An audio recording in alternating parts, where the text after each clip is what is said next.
반야심경 독송의 가피력 진각스님. 1991년 6월 3일 서울 잠수교에서 일어났던 일입니다. 김준환이라는 당시 고대 3학년 학생이 구입한 지 5개월이 되는 현대 스쿠프 승용차를 운전하여 강북 쪽으로 가던 중 잠수교 터널 안에서 옆의 차를 피하려다가 앞에 가던 유조차 뒷부분에 부딪히고 튕겨져 나가 옆의 옹벽에 부딪히며 전복되어 차가 엎어진 채로 20여 미터 대굴대굴 굴러갔습니다. 유조차 운전자는 순간 큰 사고가 났음을 알고 정지하였으며 사고차는 유조차 앞으로 미끄러져 나갔습니다. 유조차 운전자가 내리려는 순간 그는 기이한 광경을 보게 됩니다. 다름이 아닌 전복된 사고차가 안 보일 정도로 하얀 모습의 커다란 부처님 형상이 차를 덮고 있는 게 아닙니까? 순간 그 유조차 운전자는 섬뜩함을 느꼈으며 잠시 후 그 부처님 형상이 없어지자 그는 차에서 내려 사고가 난 차에 가보니 차는 폐차 직전으로 찌그러져 버렸고 이상하게도 사고차의 운전자가 보이질 않는 것이었습니다. 당시 51세의 유조차 운전자는 운전 경력이 많은 사람이었고 믿는 종교는 크리스찬이라고 했었습니다. 분명 이런 정도의 사고라면 운전자는 죽었을 거라고 생각하고 찾아보니 운전자는 보이질 않고 옹벽 옆에서 한 학생이 책가방을 들고 서 있는 것이었습니다. 유조차 운전기사가 그 학생에게 다가가 학생, 혹시 저 차 운전하던 운전자 못 보았는가? 그러자 그 사고차를 운전하던 김준환 학생이 제가 저 차를 운전했는데요. 유조차 운전기사는 믿기지 못하여 5번이나 물어보았었습니다. 정말 운전자라면 이렇게 살아있을 수가 없으며 더구나 온 몸에 상처도 없이 서 있을 수 없었기 때문이었습니다.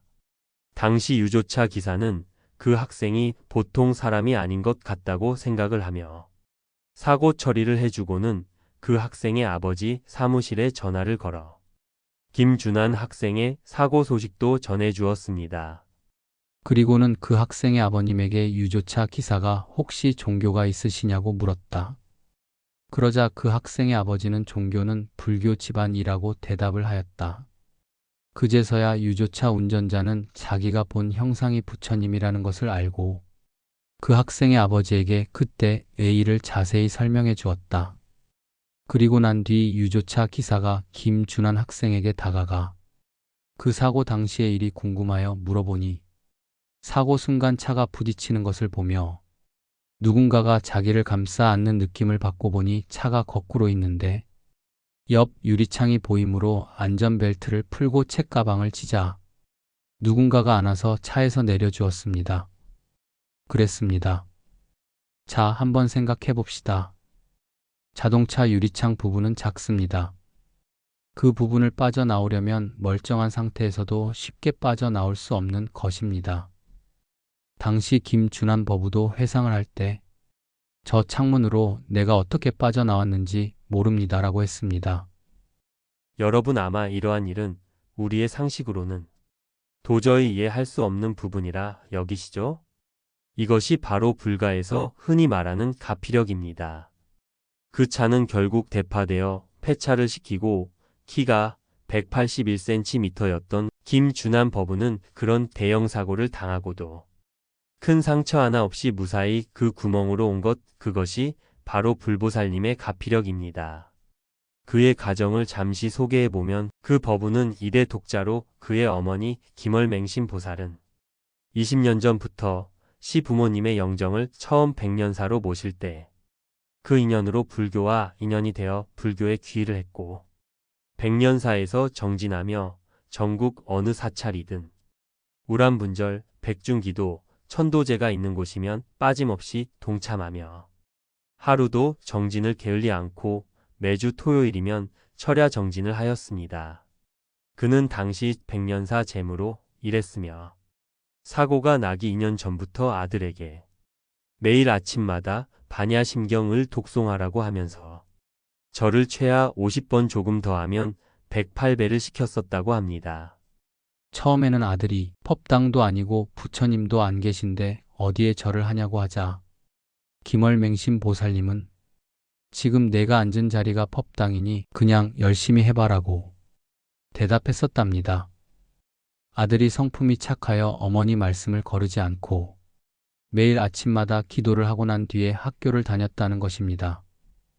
사고 후 월맹신 보살님을 만나 얘기를 들어보니 그의 집안은 늘 부유하고 걱정은 없었으며 백년사에서 기도할 때는 특별히 원을 세운 것은 없으나 기도 중에는 원하는 것은 어디에서나 그저 좋은 인연이 맺어지기를 바랐으며 사고 후 기도의 공덕을 부처님의 가피지묘력을 확신하고 기도드린 정성보다 너무 큰 가피를 입었다고 하면서 더 정진을 했었습니다.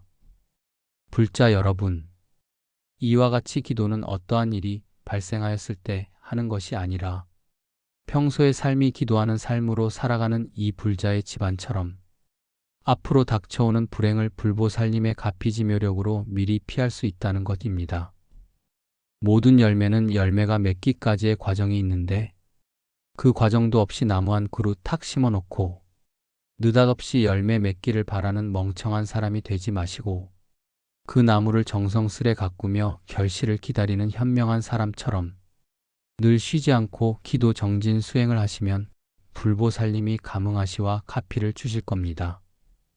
즉 부처님이나 불보살님은 어느 먼 곳에 계신 것이 아니라 바로 여러분의 곁에 계시기 때문입니다.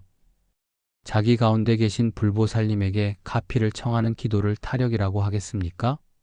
기도로 마음을 허공처럼 깨끗이 비워버리면 바로 그 마음 속으로 부처님이 자리를 하시는 겁니다. 본래 모든 중생에게 불성이 있으나 그 마음이 탐진치 삼독의 때가 끼어볼 수가 없는 것이죠. 용맹정진하는 수행 속에서 몸과 마음의 때를 벗겨내는 청소를 하는 수단으로 통하여 각자의 마음이 청정하게 되었을 때 비로소 우리는 가피를 입을 수 있는 것입니다. 힘들고 어렵더라도 이를 참고 견디는 인욕바람일이 없이는 불보살님의 가피를 기대할 수도 없는 것입니다. 묘법연화경 보문품에 선남자야 만약에 한량없는 백천만억 중생이 여러 가지의 고뇌를 받을 때 이 관세음보살의 이름을 듣고 일심으로 그 이름을 부르면 관세음보살이 그 음성을 듣고 모두 해탈케 하느니라라고 말씀하셨습니다. 또한 관세음보살은 관세음보살의 모습이 아니라 여러 백천 가지의 모습으로 나타나신다는 사실을 알아야 합니다. 보통 어떤 기도를 하면 한번 기도를 시작하고 보면 늘 수많은 장애가 따르는 법입니다. 그 장애가 생길 때 반드시 참고 견디어야 합니다. 제가 불자 여러분 그리고 법우 여러분, 사람에게는 누구나 소망과 희망이라는 것이 있습니다. 소박하고 작은 것에서부터 크고 위대한 온갖 원을 성취하기 위해서는 바로 지금 이 순간 다시 한번 발심하시어 우리들의 원을 실현키 위한 기도를 오늘 다시 정하여 쉼없는 용맹정진을 해보세요.